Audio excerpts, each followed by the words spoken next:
Welcome to the Webinar Talk Show. I'm Liz Green.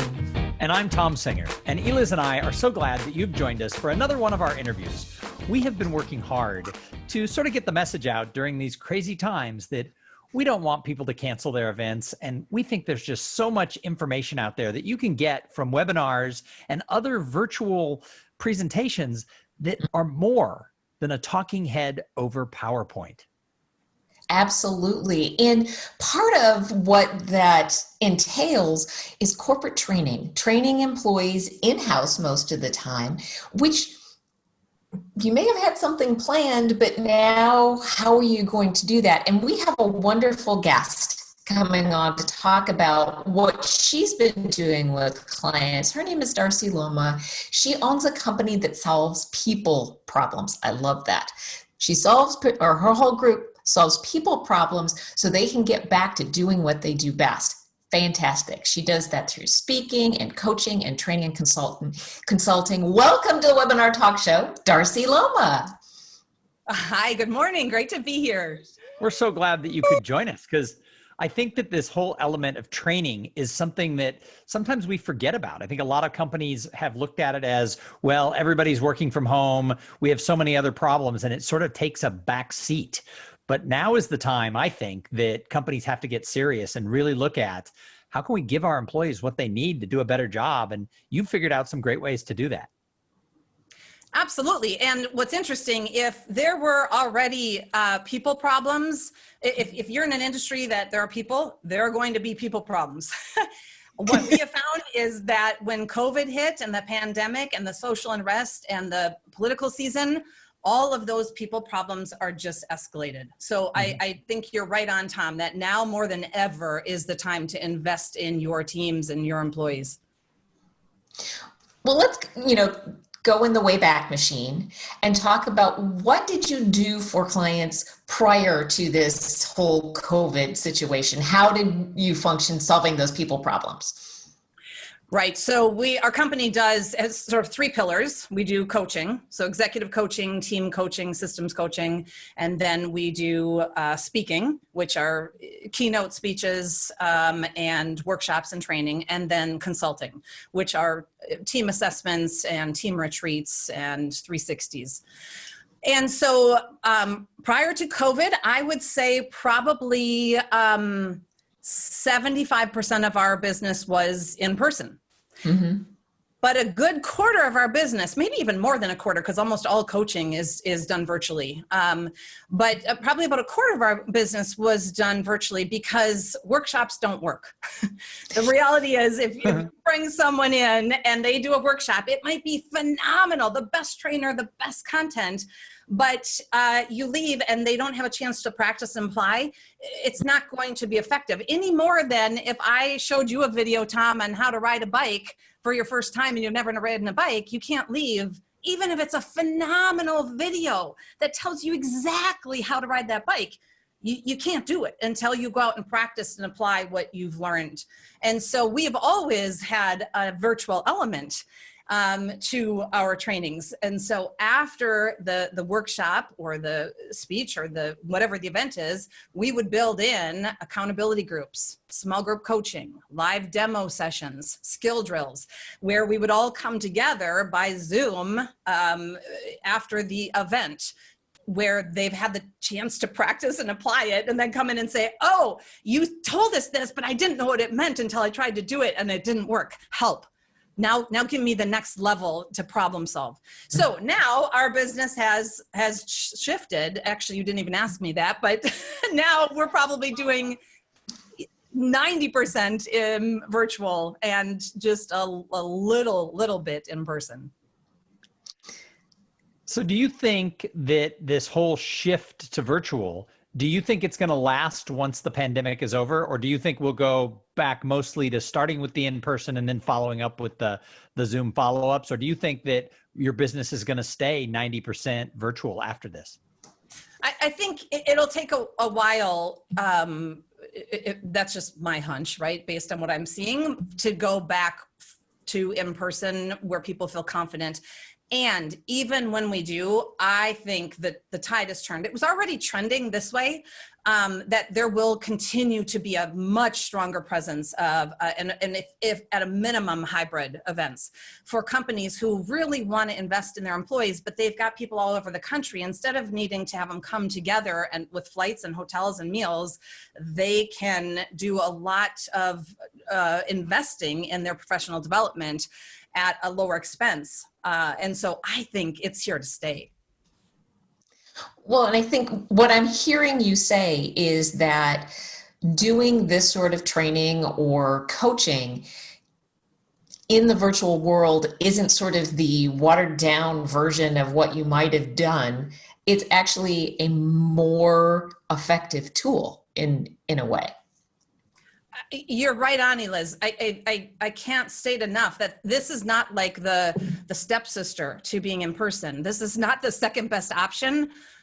Virtual training is incredibly powerful. Now, of course, I am missing in-person events. I'm missing the conferences and the live connection and the hallway talk. Yes. But you just nailed it. This is not a let's wait until we can get back in person. There are so many benefits to being online and doing virtual trainings that you can't do and you can't get when you're in person. So Darcy, I've seen two types of companies going back in the Wayback Machine before COVID. And those were people who were really invested in the idea of providing training, whether it was in person or videos or online, but they were really all about making sure that they were training.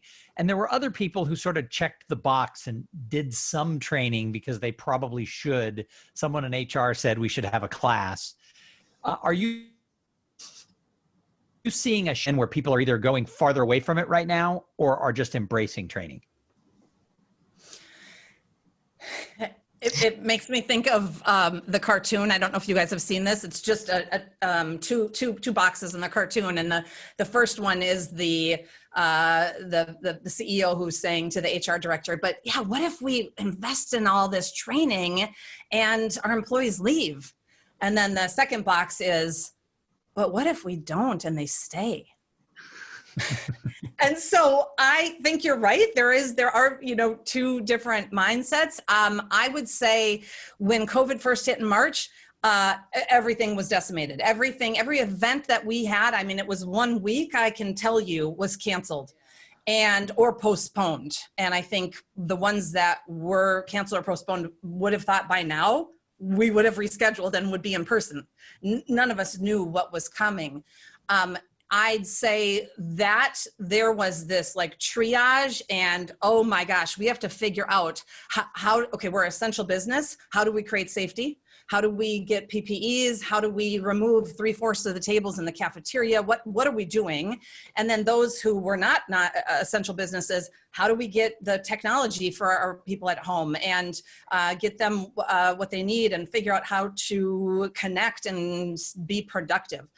Now that we are 6-7 months into this, that stuff is taken care of. That's on place. And so we have found probably the shift, like where it came back, I'd say in the last maybe month or two, where now companies are coming back and they're like, we're ready. We need to invest.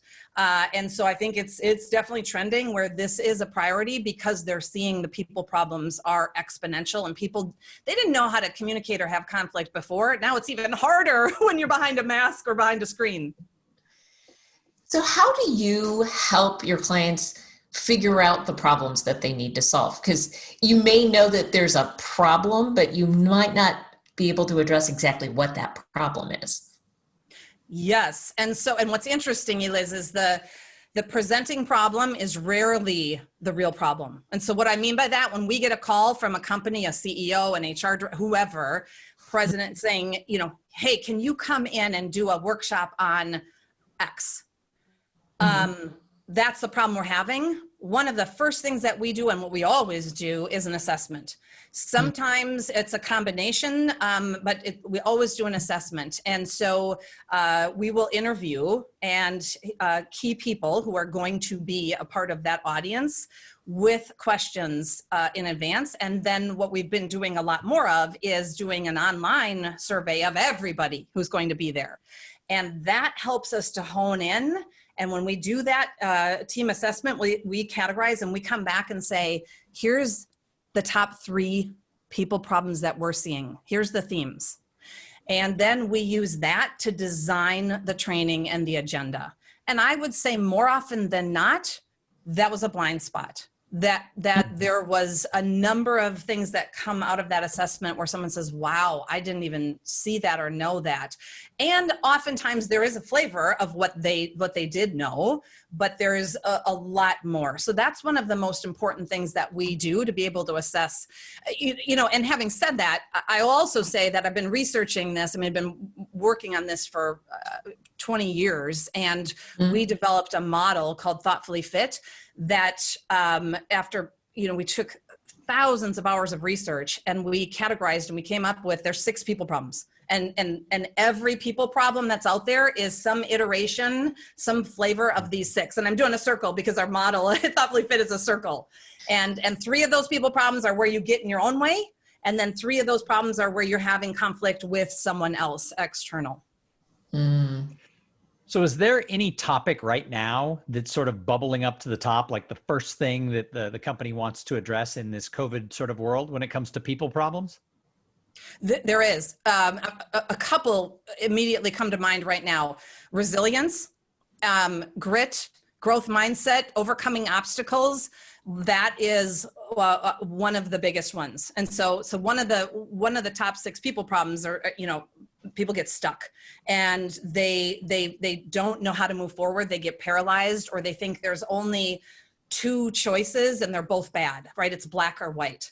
Right. And so I'd say that's one of the top themes. And then the other that we're seeing a lot of right now is training managers and leaders on how to be effective remotely, and how to design accountability, and how to embrace a coaching approach in their management style to be able to lead and manage effectively. We've always done that. Now there's a version of that is really popular, where how do we do this virtually? So one of the things that we talk about on this show pretty regularly is don't cancel your event. But I know that not only our meeting industry professional colleagues are highly stressed and kind of perhaps a little overwhelmed by this shift, I would imagine your HR professionals and the executives that you work are also maybe struggling with the idea of how do we take what we typically have done in person and shift it into the virtual world in terms of providing that training. Maybe there's, annual kickoffs coming up, or, you have your typical end of the year wrap up sort of things. What advice are you giving your clients about having the bravery, perhaps, to jump into this virtual world? To go for it. So we have a company that we have done their annual retreat every year. They're all employee retreat. They've got 100 employees that all fly into Madison. And this year they reached out and they said, we want to do it, but we're going to wait. We're going to wait till we can come back together. And we said that, that's fine. And are you willing to have a conversation about what it might look like if you decide you don't want to wait? And so they said, well, sure, we'll talk about it. And so we shared with them what it could look like to do their annual retreat virtually. And we just had it, and it was phenomenal. I mean, really phenomenal, to the point where they said, wow, we never would have expected. We thought maybe at best it would be a good second option. We never expected that people would have fun and that they would enjoy it, because, just like as we all know, there's good dentists and bad dentists. There's good keynote speakers on stage. There's bad keynote speakers. There's also good online virtual trainers and some who are not so good. And so one of the things, Jill on my team, who does all the curriculum design, she has her master's in adult learning, and she did her thesis on online learning, like way before any of this. So she's brilliant at designing the agenda so that people are staying engaged, and using Jamboards. And, you know, we create a private website for every client beforehand with a private welcome video with some pre-work. We have them go into the Jamboard and put a little postie with their name and answer a fun question so that they're used to the technology. They get a chance to try it out and troubleshoot before we come online. And then if they're not comfortable, we've got some videos. You know, here's how you use Zoom. Here's what the chat box is. We use a lot of Google Drive. And what's so cool, you guys, so if you're in person, you know, you might have somebody with a flip chart who's capturing things, and one person can talk at a time, or maybe you go into, you know, 5 groups and then you've got 5 flip charts. When we're doing the training online and we put that Google Doc up or that Jamboard, it's phenomenal. It just starts getting populated because everybody can be contributing at that same time. And so it's really fun to watch and to experience. And now I'm off on some tangent. I don't even remember what your question is, so let me stop. The question was, how do you convince people to do this virtually? I think you did an excellent job.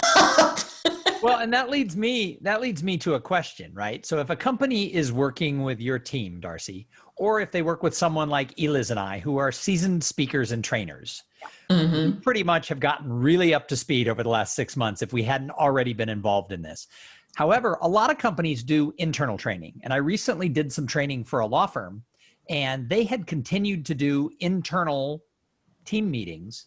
And after I spoke, one of their associates said to the managing partner, "He's the most dynamic speaker I've ever seen." Well, it's not that I'm the most dynamic speaker in the world, but I have experience in doing a Zoom meeting. I know how to bring the energy to the table, as do you, as do your team, obviously, as does Eliz. But what advice do you have for a company who's doing this without the help of your company or without hiring someone like one of us?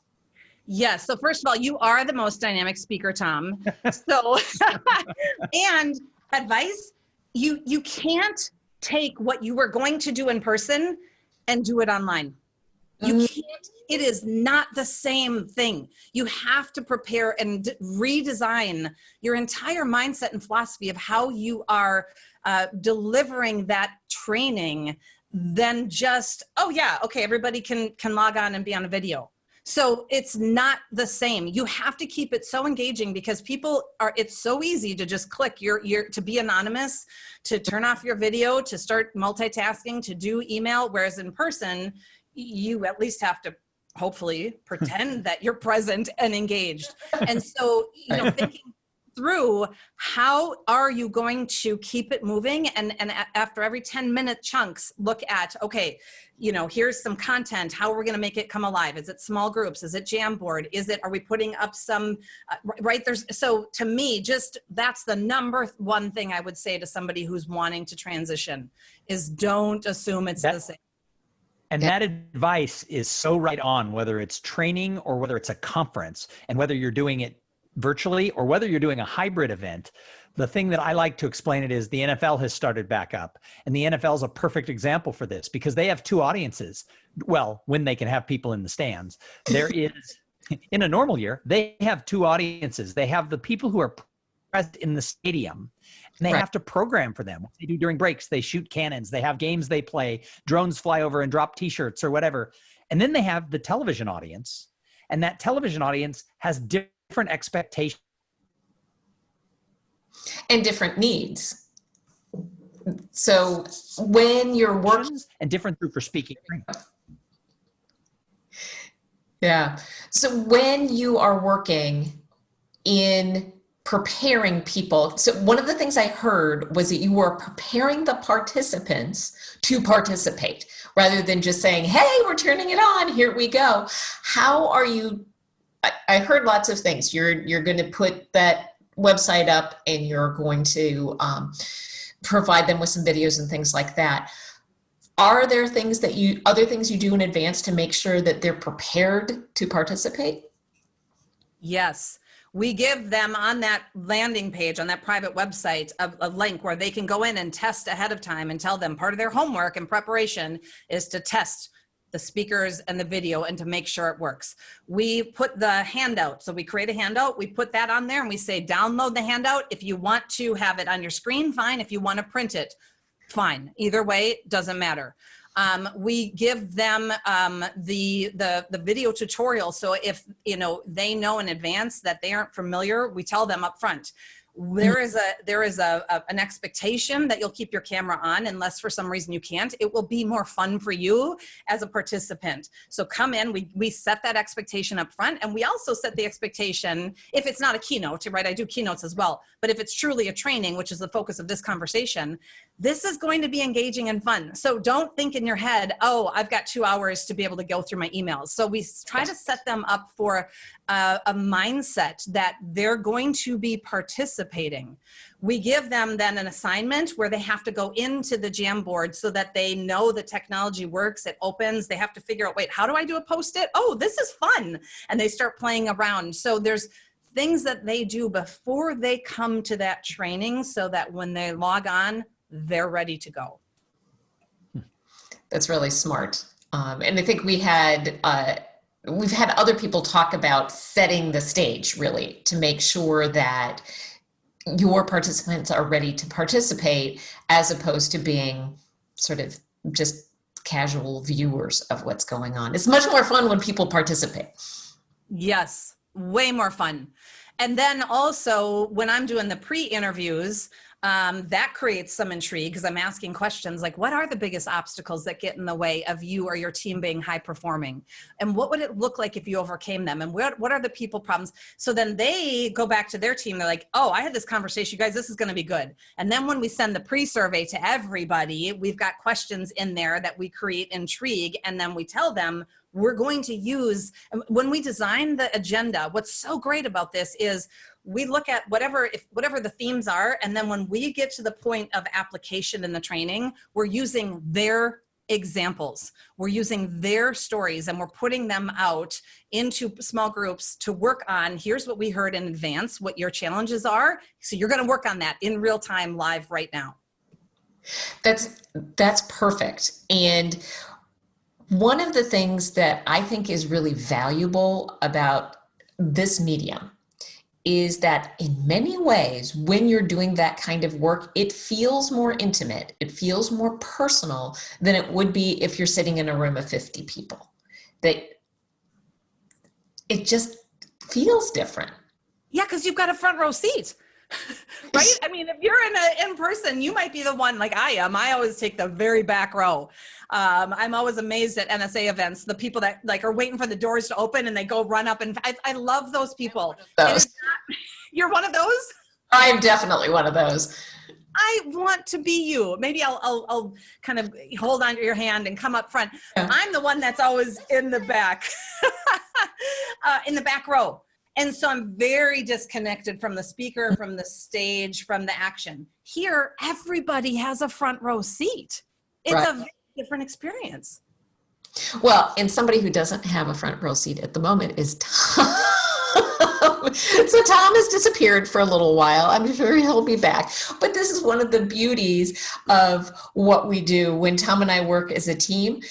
We're in different parts of the country. So if he's having, sometimes there's construction in his neighborhood. So, maybe that happened. But that is the beauty of having a team.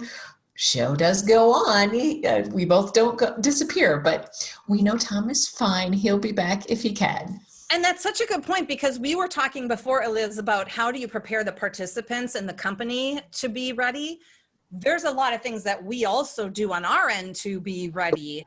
And one of it is I make sure I always have a Zoom producer and somebody on my team who is logged in another location, who has the full instructor guide, which we put together for us behind the scenes, a play-by-play, minute by minute, what's happening, what's the content. Okay, at this point, they have their handout, it's page 2. At this point, put up the PowerPoint slide. At this point, it's open the Jamboard. At this point, paste this into the chat.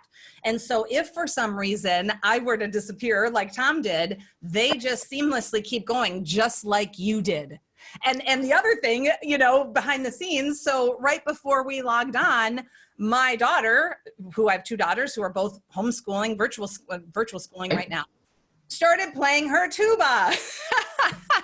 And so I went and said, hey, sweetie, Jaden, how long is band? And she said, till 11:30. Is there any chance you could go to the basement? Because in a half hour, I'm going to be going on live. Oh yeah, no problem, Mom. So there's things that we also have to do as trainers to make sure we're ready.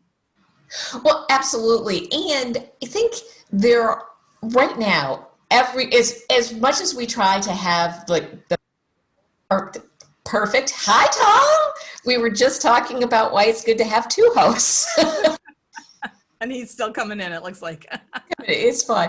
But even though we want to have these beautiful, professional, productive, produced pieces, it is indeed COVID time. And there is a lot of forgiveness for dogs barking and Wi-Fi dropping and all of those things. So when I'm sure you're convincing your clients that they should go ahead and do this, there's a lot of forgiveness for those sort of things, as long as you let people know what's happening, as opposed to like, oh, pay no attention to what's going on over there. Like, what happened to Tom? We don't know. Yeah.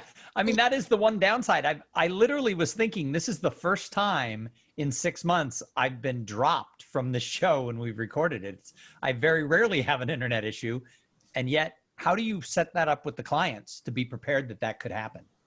Right. Yes. Well, we talked about that while you were gone. See?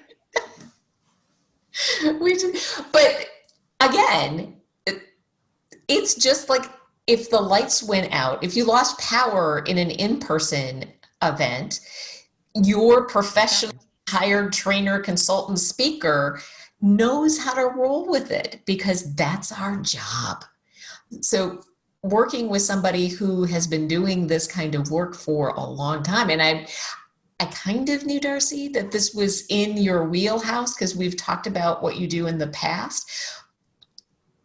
But finding those highly skilled people in the virtual delivery of training and consulting and coaching, that's the key, right? There's a lot of people saying, yeah, I can do that. How long you been doing it? How good are you at it? So in closing, because we're right up on our time, if somebody is thinking to themselves, well, dang, I need to talk to Darcy about doing our training because we have an annual retreat coming up that we think that we weren't going to do, how would they get a hold of you? Well, thank you for all of that. And yes, so my website is darcyluoma.com, Luoma.com. And that's probably the easiest way. I'm on all the channels and the social media, but just going to that website is probably the quickest way to be connected. And you can send an email, you can call. We'd love to chat, even if it's just like, hey, what you said about preparing is really helpful. We're not ready to hire, but can you give us some tips? Happy to help. Excellent. Nice. Well, Darcy, thank you so much for coming and sharing all of that information, because I think that, the show must go on. And I think that it's time for companies to start doing this training. And I think that what you shared, I mean, I already have 3 or 4 clients I'm thinking of. It's like, wow, I need to tell them, I need them to watch this. Mm-hmm. Definitely. Oh, that was a good episode. Thanks for coming. Oh my gosh. Thank you for reaching out. I was watching. I mean, I love your show, and like to be in the same space with you, that Jeannie Roberts, like all these people you've had, I just feel totally humbled and honored. So thank you for the service that you're putting out in the world. You guys are awesome. Thank you. Thank you. And please make sure that you come back. We're here twice a week with the Webinar Talk Show every Monday and Wednesday. And we've got some great guests coming up, don't we, Liz? We do. Next week, we have Dan Thurman talking about, like, you can't believe what is possible on virtual. And then Patty Hendrickson, who is talking about in the education world, what is going on? How can you deliver that sort of information? All of those sort of leadership of student leadership groups. How is that being delivered? She is doing some phenomenal things. So we got lots of things to talk about next week and the weeks coming. As always, you can find us on Facebook at Webinar Talk Show or online at webinartalkshow.com. Until we see you next week, thanks very much, and we'll see you soon. Thanks.